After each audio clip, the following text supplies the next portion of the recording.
Anyway, Netanyahu, of course, in the brief pause to the strikes against Iran, has decided to come and meet with Trump amid the war in Iran. For now, after 2 weeks of trading lethal strikes back and forth overnight, U.S. and Iranian weapons were quiet.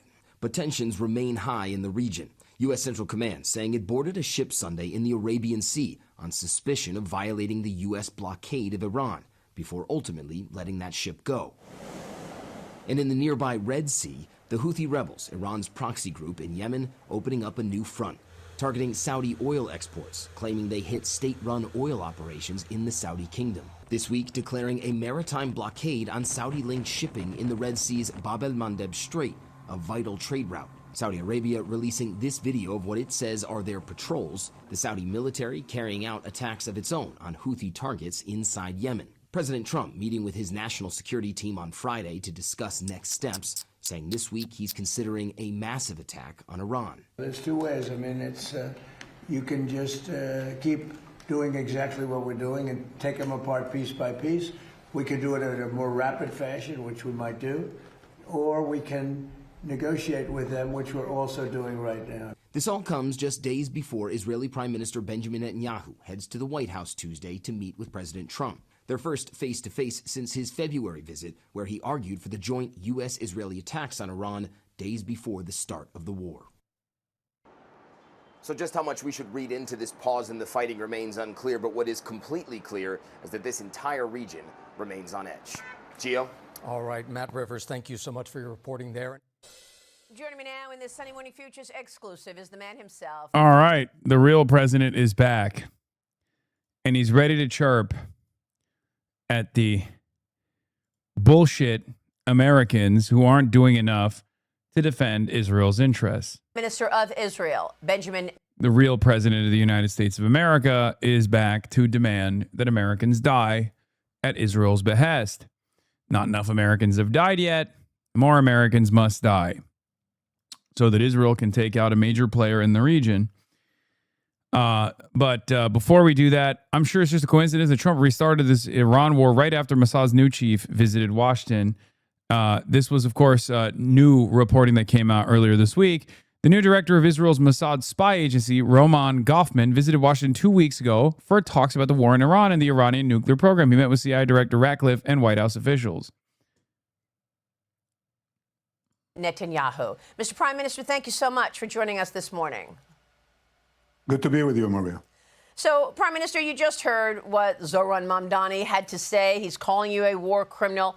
You're not welcome in New York City. We, of course, also heard from President Trump on this and many others who said this is absolutely not happening. But what are your plans? Are you still going to come to the UN General Assembly? Are you concerned about coming to New York? No, I'm not concerned, and I certainly intend to do so. I've appeared just about every year, not every year, but almost every year in my prime ministership, unless there are security conditions. But barring that, and I don't expect that to be the case this time, yes, I do intend to come to New York. The International Criminal Court issued arrest warrants for you and your former defense minister for genocide. What is your response to this? Well, the one who promoted that was the ICC, the International Criminal Court prosecutor, who has since been completely exposed as a criminal. He himself was accused, was going to face charges of sexual harassment by 2 women. He knew that. And he was going to come to Israel, and he spoke warmly about Israel's judicial system and the fact that there has to be an extensive investigation before any conclusions are gone. And on the day that he was supposed to visit Israel, he canceled everything, called a news conference, and accused me and the former defense minister of war crimes. Now, we learned why. Because a few days before that, he was basically confronted by his chief of staff, who said, you know, these 2 employees of you, female employees of yours, are going to charge you with the sexual. Wasn't Khan appointed by Israel? Yes, Khan was presented by Israel as a reliable substitute. But, of course, once he started doing his fucking job, immediately, he's a rapist. He's a rapist. Yeah, for the record, okay? I'm sorry. If you believe any of this shit, if you believe this to be anything but a honeypot operation, you are the biggest sucker of all time. If you were to come around and try to tell me at all that there is even remotely any fucking explanation here beyond Israel 100% honeypotted the living fuck out of Karim Khan for prosecuting Israel, I'm sorry, you are the most delusional rube of all time. Okay? Look, there are situations where there are credible sexual assault allegations, credible sexual harassment allegations. Okay? I'm sorry. Go ahead, do your fucking girl boss feminism on me. I am not entertaining this at all. Sorry. It's fucking bullshit. Okay? It is fucking bullshit. There is 0% chance.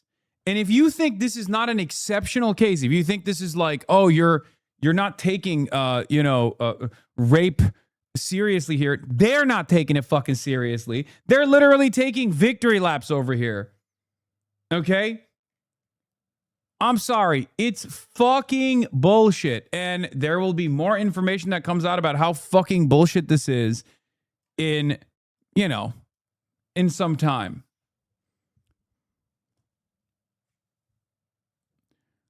Yeah. Khan was removed for his misconduct, which jeopardized the important effort to prosecute Netanyahu and other Israeli officials. The International Criminal Court needs a credible chief prosecutor, not Khan.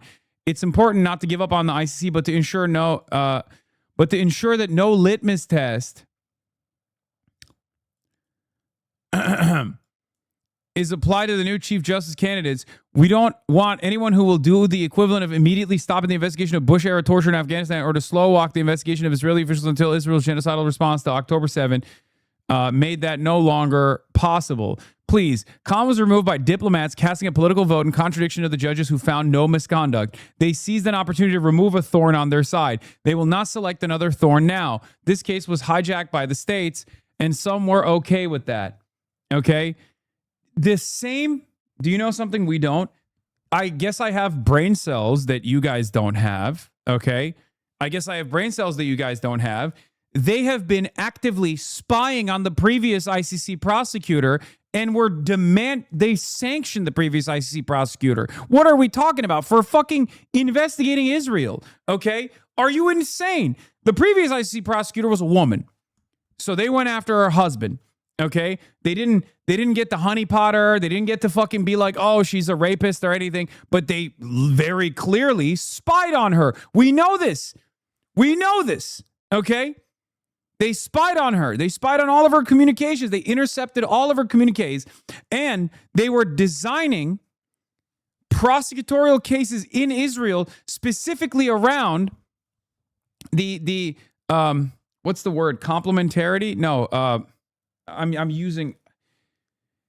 There's a word for when the ICC steps in when normal democracies, which Israel is seemingly a part of this concept, but when normal democracies don't actually prosecute their war crimes, complementarity, under the binding agreement of complementarity, when Israel does not prosecute its own set of war crimes, the ICC has to kick in.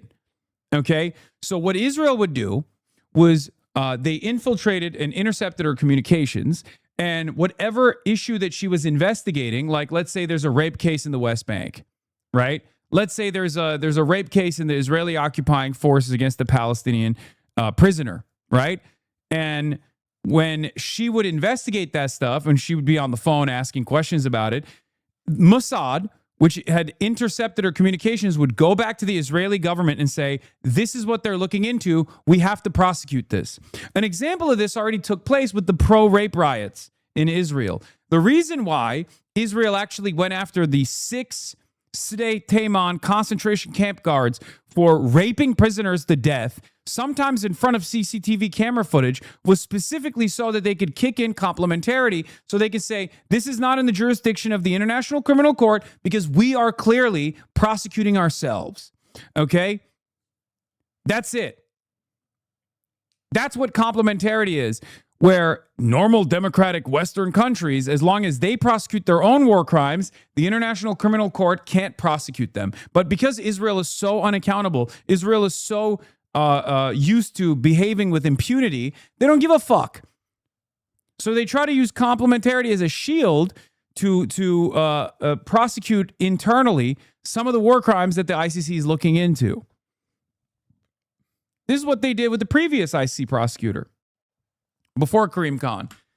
Then they also got Trump in the first Trump term to sanction the ICC prosecutor. They've done this with ICJ prosecutors as well, International Court of Justice prosecutors. And they've done this with ICC judges and prosecutors as well. Okay?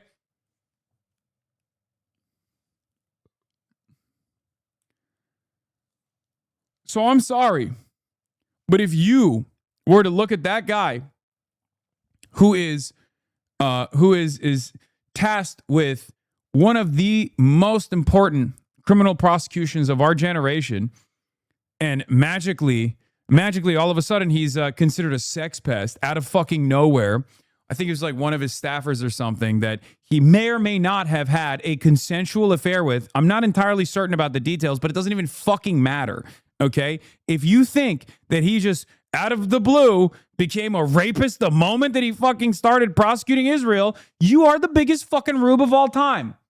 Okay? You are the biggest fucking rube of all time. There is not a single person in any international criminal court or in any international organizing body that hasn't been fucking destroyed by Israel. It could be Francesca Albanese, for example, who's responsible, the special rapporteur for the occupied Palestinian territories. Francesca Albanese has been openly sanctioned by banks, debanked. Her husband and her children have been kicked out of their fucking schools and shit. And you're going to sit here and act like this is a real situation? This is a real story? Get the fuck out of here. And his own judges did not find anything, okay? His own judges did not find any misconduct, but they still removed him nonetheless. But the reality is, if there were issues with the OIOS fact-finding, then the correct course of action was to send it back to the OIOS and make a new legal determination. But that took too long. States needed to get rid of him now.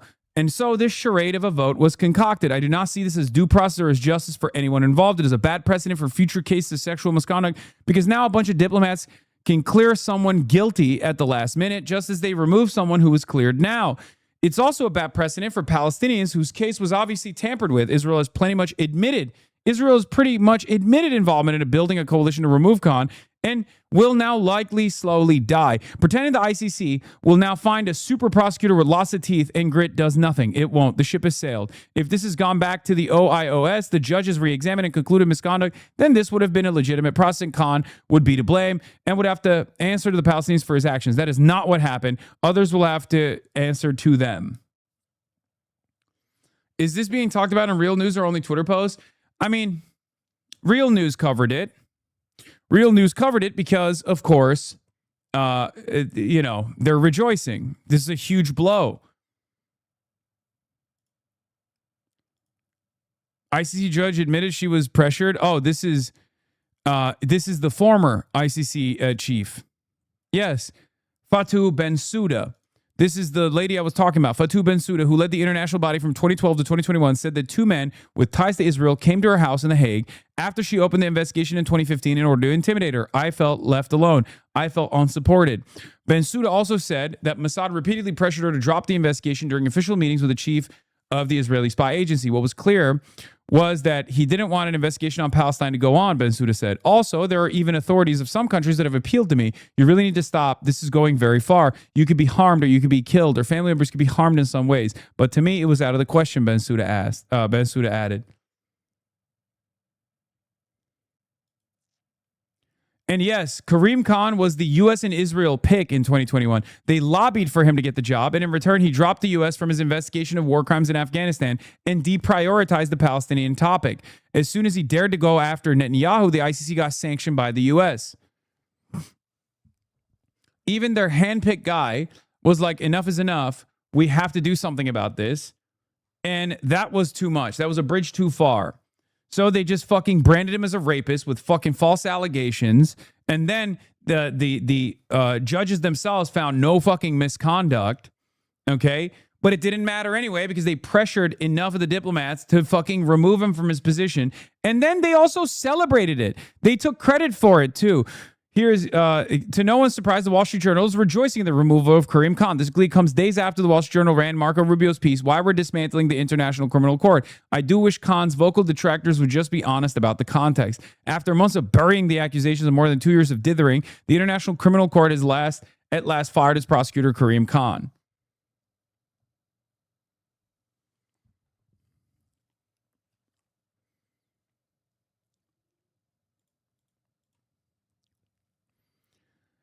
Israel taking credit for Karim Khan's removal. Against the backdrop of the dismissal of the International Criminal Court prosecutor Karim Khan, a senior Israeli official tells me that Israeli Foreign Minister Gideon Sa'ar played an active role in the efforts to advance the move. According to the official, Sa'ar oversaw a dedicated task force and employed intensive diplomatic efforts aimed at securing Khan's removal from office.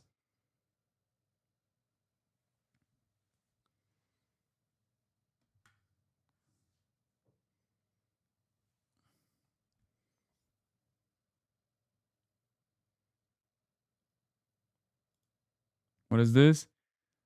The APAC Power Rangers? The fuck is this? Yeah, whatever. I don't care about this shit. I'm talking about something bigger now.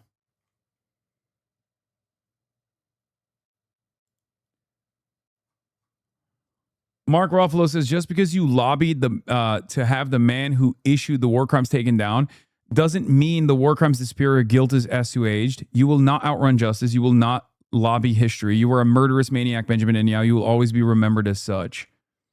Yeah. I welcome the decision supported by overwhelming majority of countries to remove Karim Khan, the prosecutor of the ICC. The decision exposes the truth. Karim Khan was accused of sexually harassing women who worked under him. It was precisely as these allegations emerged that he canceled his planned visit to Israel, abandoned his previous commitment to thoroughly examine Israel's independent judicial system, and suddenly moved to pursue arrest warrants against me and former Defense Minister Yoav Gallant. He did so to divert attention from the allegations against him and to rally Israel's enemies around him as a political shield. That shield has now been torn away. It is fucking bullshit, okay? It is fucking bullshit, and you are a goddamn sucker and a goddamn rube if you entertain this even for a fucking brief moment. That's it. That's it. They don't even like the whole of the ICC. The fact that they're focused solely on him is strange to me. No, because he's the one with the credibility. He's the ICC prosecutor. He was going to prosecute the fucking case. That's why.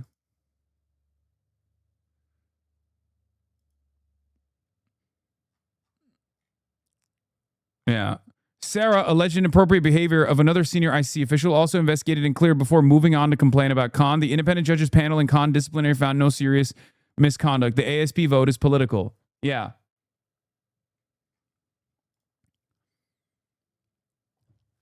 I am a firm and committed believer that this is an Israeli operation. That's it. There's an Israeli and American operation at play here. They 100% set this dude up to be like, they not only him, but anyone else that dare oppose Israel will be branded a fucking rapist or a murderer. They're just going to always tie you up with shit, and it doesn't fucking matter. Okay? This is gangsterism through and fucking through. Yeah. And of course, the vassals fall in line. Bizarrely, the Rubio State Department has made its war on the ICC a priority. The benefactor is Israel. The first countries that will surrender to this pressure are the vassal states. And of course, one of them is the interim president, Delcy Rodriguez, who also cleared this decision. The U.S. welcomes the decision by interim president Delcy Rodriguez in Venezuela to withdraw from the ICC and the new Venezuelan government's partnership on American-led efforts to dismantle the corrupt and worthless ICC.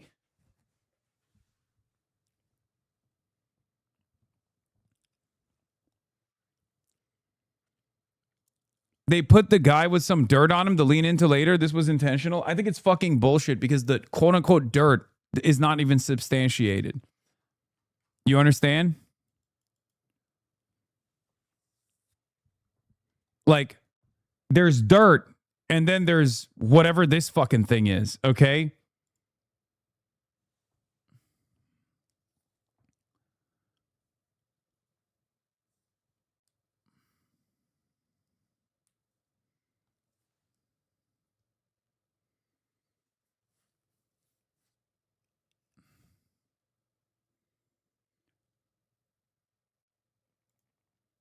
Yeah, the ICC now has two paths before it. Has only two paths before it. Either it will demand that the ICC states immediately take action individually and collectively to execute the warrants for Netanyahu and Gallant, issue the additional warrants for other senior Israeli perpetrators, add to the additional charge of genocide, and act under Article 70 to punish U.S., UK, Israeli actors that have obstructed justice, or the court will fizzle out like a damp wick and cease to exist.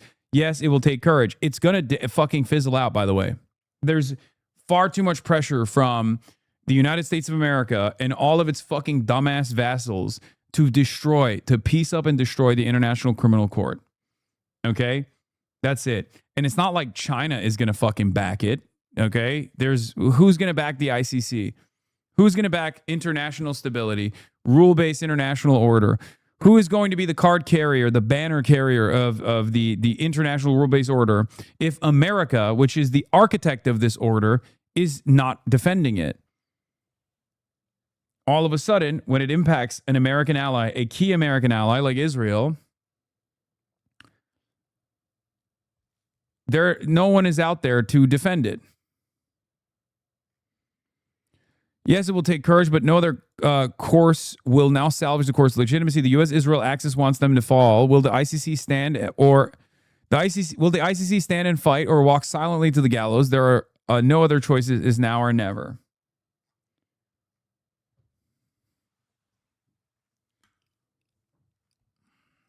Right in time for fucking World War III. It's great. Yeah, if you can't win in the courts, attack the prosecutor and make sure it never gets to the courts is how you get around the justice system. Trump did it in Georgia with Fani Willis. Now Netanyahu is doing it with the ICC. I mean, this is gangsterism. I do want to add that Venezuela leaving the ICC likely does not have much to do with U.S. control. They've been under investigation for crimes against humanity under Khan and Bensouda, but they have never been prosecuted. I suspect Rodriguez is concerned the next prosecutor may finally open the prosecution, so jumped out before they could. I mean, I think that pressure still stems from America. It's a nice little cherry on top. It reasserts American dominance. It shows that Venezuela is completely captive to American interests.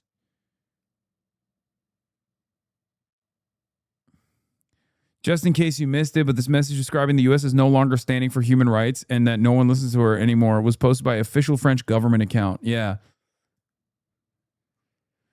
Yeah.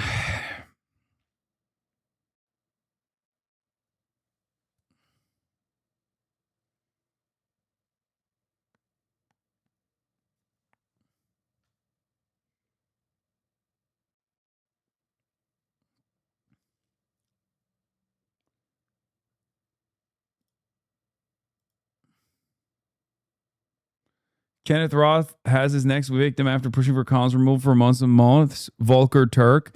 Ken Roth's next target is Volker Turk, who will receive the Ken Roth treatment. Roth's campaign for Israeli impunity continues. Ken Roth will destroy anyone who even considers prosecuting perpetrators of the Zionist genocide. Yeah, former Human Rights Watch executive director. Now that the ICC member states have done the right thing by dismissing Karim Khan, UN member states... By the way, Professor Kenneth Roth is a professor at Princeton University, former Human Rights Watch executive director since 2022. Celebrating the decision that Karim Khan was ousted. Then says UN members should not let Antonio Gutierrez railroad through the reappointment of Volker Turk as the High Commissioner for Human Rights without a proper public debate, not just quiet consultation with governments, but also input from civil society. No high commissioner has ever served a second four-year term. It's a badge of dishonor that Turk's first 4 years have been so timid that governments are willing to have him back for another 4.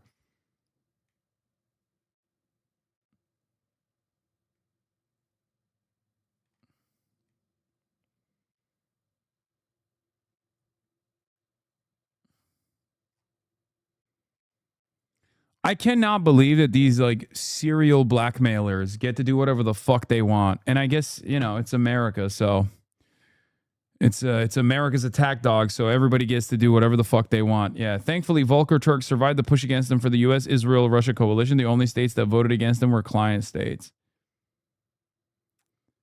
Yeah, speaking of which, Haley Stevens also voted to sanction the ICC, just so you understand. Voted to sanction the ICC. Haley Stevens, Abdul al-Sayed's opponent in the Senate race, literally sanctioned the motherfucking ICC. Voted to sanction the ICC, the International Criminal Court. Disgusting. Do you think Netanyahu is guilty of any of the charges against him at the ICC? All adults, 45%. Democrats, 67%. Independents, 46%. 18 to 29, 49%. 30 to 44, 50%. 45 to 64, 44%. Over 65, 39%.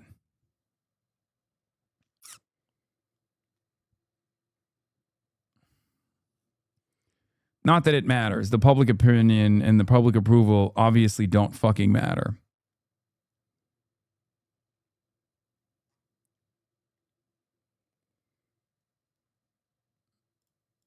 What is this? Not everyone is American. And if we're talking complicity, everyone's getting called out. I mean, between China and the United States of America, really, like, there's a level of complicity that you can point to. I do all the time. China is a major trade partner to Israel. China offers Israel surveillance technology that they use on Palestinians in the West Bank. These are all real things, but it's like one is the United States of America that has entirely propped up Israel. The other one is just a global, major global power that is trying to invoke stability without disrupting American empire too much. You know? They could be doing a lot more. They have a lot more power to pressure. They're not utilizing that power. I do agree with you on that. But, you know, they're not the ones who are fucking piecing up the ICC. They're not the ones who are sanctioning the ICC judges and shit. There's no country on this planet that offers Israel the level of support that the United States of America offers. And as a matter of fact, I'll take it one step further. If America didn't offer Israel this level of unlimited fealty and support, the other countries wouldn't either.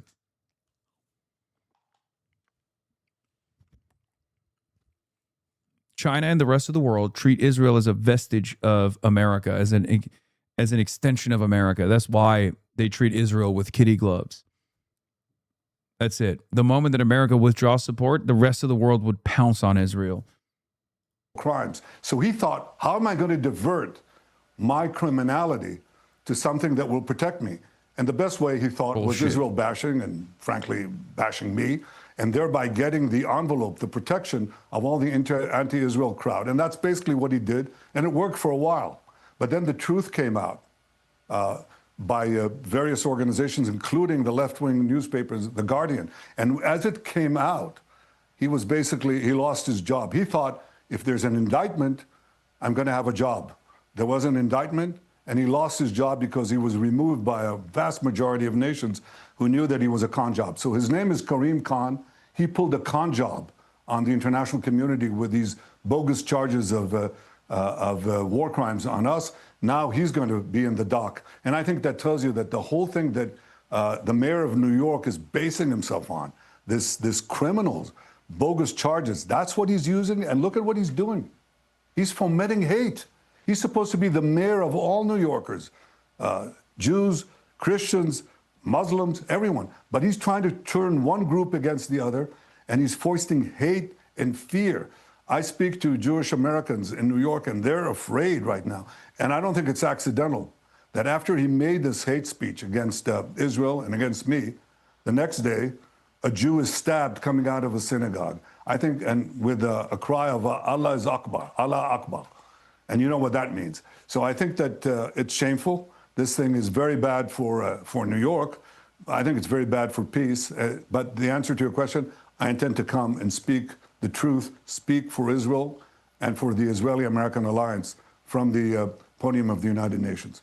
Well, this is a very important point that you're making, though, because this rhetoric from Zoran Mamdani is more than just talking about Israel and a personal fight that he's having with you. I'm wondering if you believe that this rhetoric is making Jewish New Yorkers unsafe. And is that what's behind so much upset and this anti-Israel sentiment raging across the country? Well, I do think that Jews feel very uncomfortable because I speak to quite a lot of my friends, and they say, look, it's like a different... Yeah, I wonder who's responsible for anti-Semitism skyrocketing, Benjamin Netanyahu or the guy who's objectively more popular by wide margins amongst American Jews, Zoran Mamdani. Like, American Jews hate AIPAC, hate Benjamin Netanyahu, love Zoran Mamdani. Okay? The idea that this is like, the idea that the main guy who's responsible for maximum enmity towards the international Jewry, not just American Jews, but like Jews all around the fucking world, by constantly associating all of the death and destruction with them, is over here being like, oh, it's the people that are calling me out that are responsible for anti-Semitism. It's actually anti-Semitism to call me out.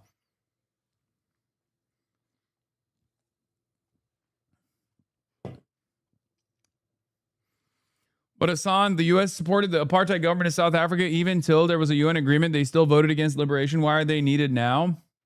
Please don't yell at me. It's because there was a lot more pressure, and Israel's apartheid existed far beyond the apartheid in South Africa, and they learned very important lessons from how the apartheid was destroyed in South Africa. Israel and apartheid South Africa were close allies. Israel actually aided and abetted apartheid South Africa, spied, the ADL, the Apartheid Defense League, literally spied on American Jews that were anti-South African apartheid, black student movements, trade unionist movements that were protesting against apartheid South Africa. Israel actually, by way of the ADL, spied on these people for South Africa. Okay? The problem is, when the apartheid ended in South Africa, Israel, which was maintaining its own apartheid, realized that there were some very important lessons that they could learn from this. So they got back to work.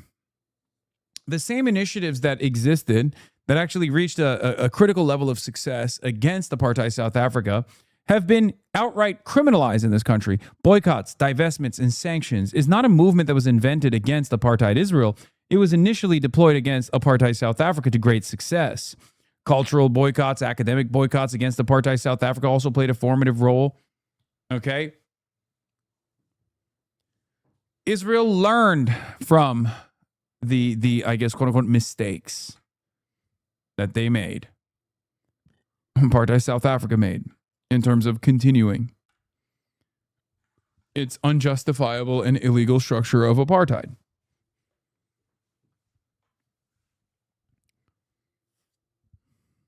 That's it. I think there's also, I guess this is more spiritual, but there is like, given that there was already existing, I guess, guilt amongst some of the more progressive forces in the country about America's own history of anti-black racism, it was an easier message for Americans to understand. And also, a lot of black movements instantly were obviously on board with the abolition of the apartheid in South Africa. Whereas, again, where does Israel spend a lot of money? In the United States. We talked about this earlier.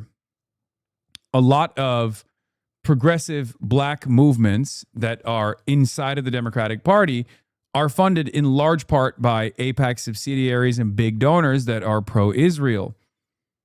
That's part of the reason why, while the black population overall is not supportive of Israel at all, a lot of the establishment Democrats, a lot of the spokespersons for black Americans on mainstream media are very pro-Israel. They are directly at odds with their own base. The attitude that Americans have towards Jewish people in general, and they see Israel as the Jewish state, is shame because of the lack of support during the Holocaust, like, turning away Jewish refugees from the United States of America. A lot of this played a formative role in the design for why the American state played a big role in defending Israel from the start. It's this interesting dichotomy that exists for Jews in Israel as the majority group, as the dominant group, as the in-group of power, versus Jews in America that have been historically undermined. Okay? Historically undermined as a minority population. Not anymore. There's no real systemic discrimination against Jews in the United States of America in 2026, but historically there was discrimination against Jews, systematic discrimination against Jews.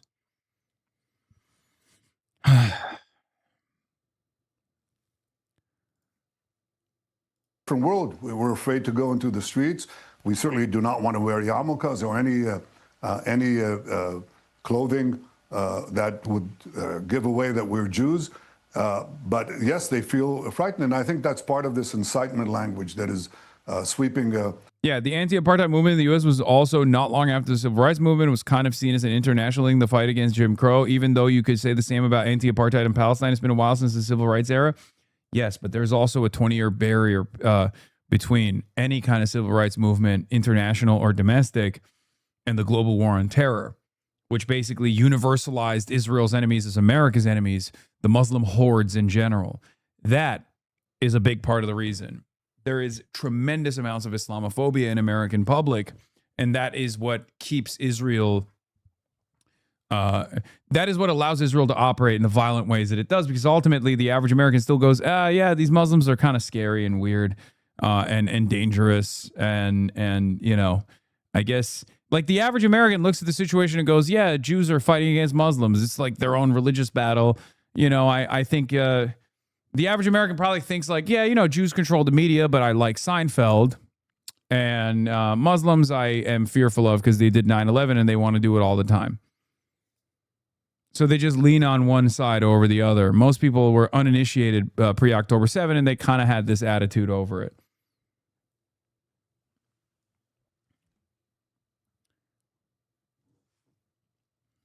Super simple, but that is what it is. Jews control the banks, but they're good with money. And Jews control the media, but I like, you know, the media. And that Muslims are scary terrorists. Like the average American doesn't think deeply about this stuff. That's how they operate. It's the boomer philo-Semitism, the type of anti-Semitism we hear from Donald Trump, for example, like, oh, Jews make good lawyers, Jews make good money people, that kind of thing, is what causes a lot of, or what caused a lot of Americans to basically lean on the side of this like religious conflict that they designed in their heads as one being over Jews and Muslims, where they sided with the Jews over the Muslims.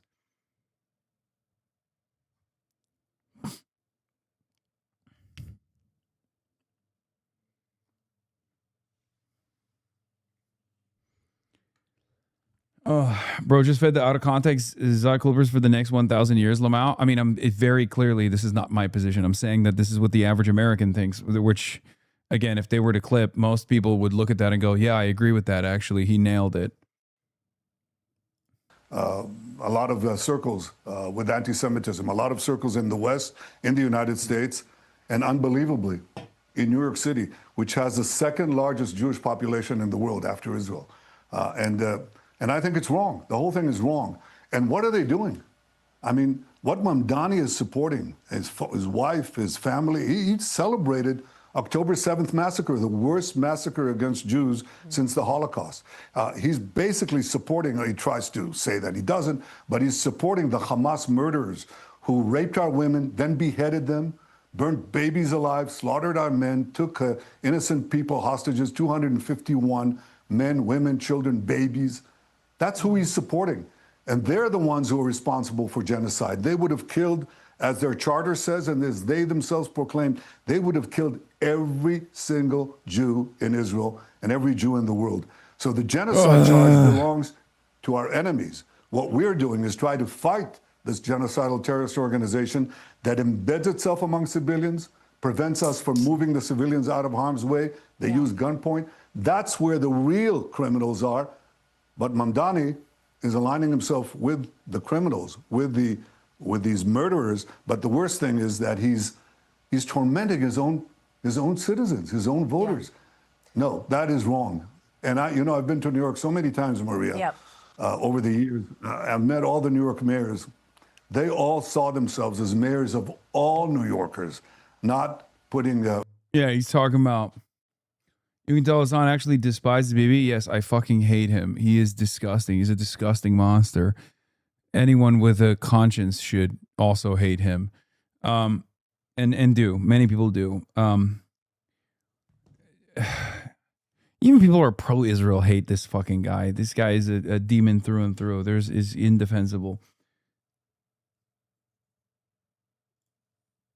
Not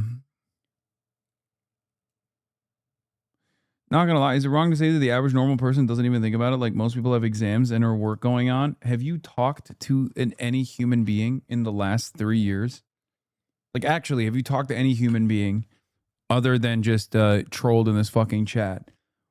Dog, there is no one under the age of 35 that will openly in broad daylight say that they love Israel, okay? Like most normies have moved far beyond the position. Most normies have moved far beyond the position that Israel is like an ever-present danger. They literally also embody some anti-Semitic tendencies as well. That's what most normies think. We are abnormal. We are abnormal for our criticisms of Israel and our criticisms of anti-Semitism. We are in the tiny, minuscule minority. Most people have moved far beyond shitting on Israel. They 100% go above and beyond. Like, it's not even just like shit that would be, considered anti-Semitic, maybe on the edge, like, kissing the wall memes and stuff like that. All of that stuff is now normalized. Everyone says it now. Okay? Everybody says it.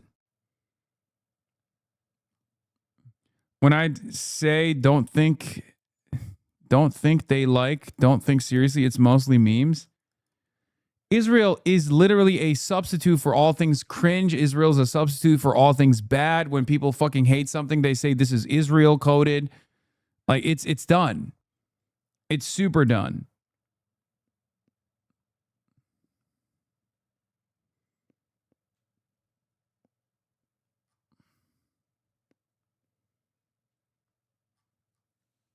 It's so bad that people literally fell for Candace Owens saying Israel killed Charlie Kirk. Like there are even people here who sincerely believe this. And I'm agnostic on that. Okay. I don't push back on that stuff anymore. I used to, but hey, it's out of my hands.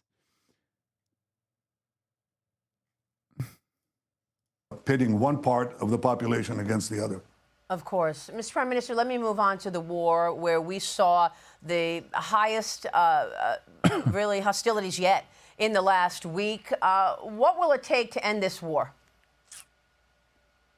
I think it will. What will it take? It will take for Iran to understand, either for this regime to fall or for Iran to realize that the cost of wreaking economic chaos to the world, murdering its thousands of its own citizens, and shooting at everyone. I mean, literally at everyone.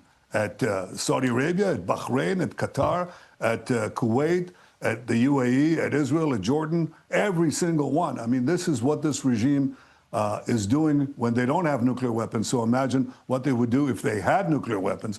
I think when this regime is either toppled or it's sufficiently weakened that it knows it has to end its nuclear program and has to change its course. That's really what President Trump is trying to achieve, and I back his fully his efforts to do so. If he can do so without returning to intense military fighting, that's fine. Why not? But one way or the other, they have to end their nuclear program. And with a deal or without a deal, that has to come to an end. How far back do you believe Iran's nuclear program has been set back since this fighting began at the end of February? Quite a bit. I mean, we knocked out 20 of their chief nuclear scientists in the two operations that we did with the United States, 20 leading nuclear scientists. We knocked out a lot of their facilities. It doesn't mean that they can't try to reconstruct, but we pushed them back a good few years. That's important. Because just imagine, I mean, what would happen if this regime that chants death to America, that's their real goal, death to America, if they had nuclear weapons and the means to deliver them to where you're sitting right now, Maria, to New York or to Washington or to any city in the United States, this would be a mortal peril to every citizen in the United States. And obviously, President Trump and I are both committed to prevent this danger to the United States, to the peace of the world, and to Israel. And I can tell you that we'll pursue all the means to prevent that. So yes, we pushed it back, but it doesn't mean that you can't have the attempt to restore it. And we have to be on the constant watch so it doesn't happen. And you're getting set to travel to the U.S. to meet with President Trump and then attend the funeral. Yeah, he's here. He's coming back. He's coming back to check in on his little pawn. It's great. Services of Senator Lindsey Graham. Prime Minister, what can you tell us about any fresh new intelligence that you may have about that nuclear program that you are about to present President Trump with?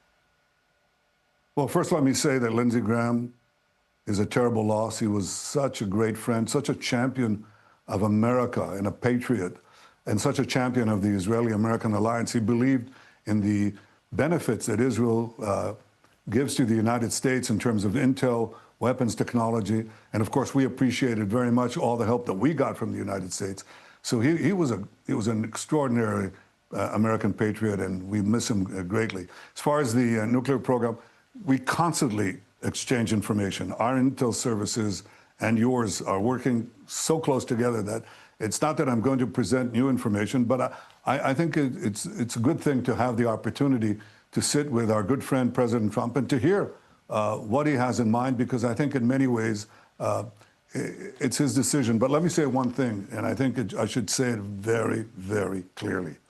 If Iran attacks Israel, either directly or through proxies, either with ballistic missiles or UAVs or killer drones, it will make a terrible mistake, because our response, Israel's response, will be very, very forceful.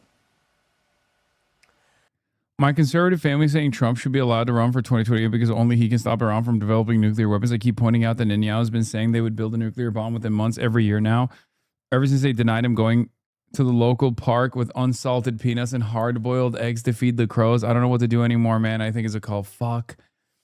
God damn it.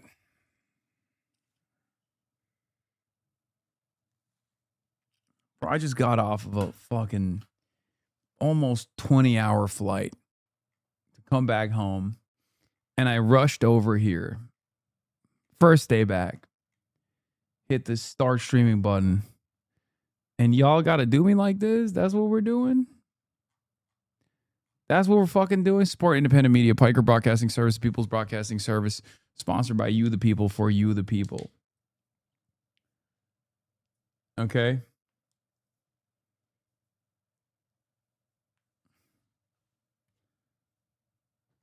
It's fucked up. Prime Minister, Lebanon is also a key central to Israel's long-term security. I want to get your take on the meeting in the White House with the president of Lebanon last week and your thoughts on whether or not he can be a positive in this fight. Well, first of all, I think we've already had a positive development, because remember, Hezbollah, that basically holds Lebanon hostage, had taken over the south of the country that borders on Israel. And they were going to invade us like the Hamas did on October 7th. They were going to do it actually with a force a lot bigger. They prepared terror tunnels. They had terror installations along the border. And we pushed them back. We pushed them back by 5 to 8 miles away from our border, destroyed a lot of these terror tunnels. And they were in a position to fire directly anti-tank missiles right into our living rooms across the border. Actually, they did that. So we prevented that from happening. I think we weakened Hezbollah a lot. They had 150,000 missiles and rockets, the greatest concentration of such projectiles on the planet aimed against Israel. We knocked out about 94% of that. So that's good for Israel, good for peace, good for Lebanon. But it's still there. We talked to the Lebanese government with with America's good offices in Washington, led by the president and Secretary Rubio, and we got a deal. And the deal says openly, for the first time in decades, Israelis and Lebanese are talking directly to one another.